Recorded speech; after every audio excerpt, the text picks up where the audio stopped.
గోటీలు ఆడతా, లాగుల తొండలు వదిలి పెడతా. ఈ లాగుల తొండలు పెడతాను కారా తొండమొకపోని నేను ముఖ్యమంత్రిని చేసింది ప్రజలు దేనికి ముఖ్యమంత్రి చేస్తారు? నేను అభివృద్ధి చేయమని, సంక్షేమం చేయమని. ఏదో కేసీఆర్ గారి కంటే గొప్పగా చేస్తా అన్నావు, 6 గ్యారెంటీలు అన్నావు, అబద్దాలు చెప్పినావు, 420 హామీలు ఇచ్చినావు అని పుసుకున్న నమ్మి ఆడికి లంగదాన్ని కోటేసి ఆడ చూస్తే వాన్ సకదనం, మనకాడ చూస్తే మన ఎమ్మెల్యే సకదనం. గమ్మత్తున్నది. నిజంగా ఆయన ముఖం చూసినా ఓటే అయిపోదురు, మాట చూసినా ఓటే అయిపోయింది. ఏదో గఫలతలో ఓట్లు పడ్డాయి. ఏం చేసుకుని అర్థమైతలేదు.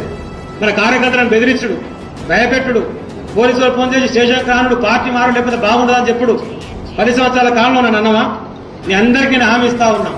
రేపు మళ్ళా ఎన్నికలు వస్తాయి, మనం మళ్ళా ఇడికెళ్ళి నిలబడతాం, ఇడికెళ్ళి ఎమ్మెల్యే అవుతాం. ఎవడెవడు ఊళ్ళో కొడుకులు ఎక్కువ చేస్తున్నావు రాసి పెట్టుకోరి. ఆ రోడ్ల సంగతి అంతటి కూడా కూర్చున్నావు, ఏమి ఇబ్బంది లేదు.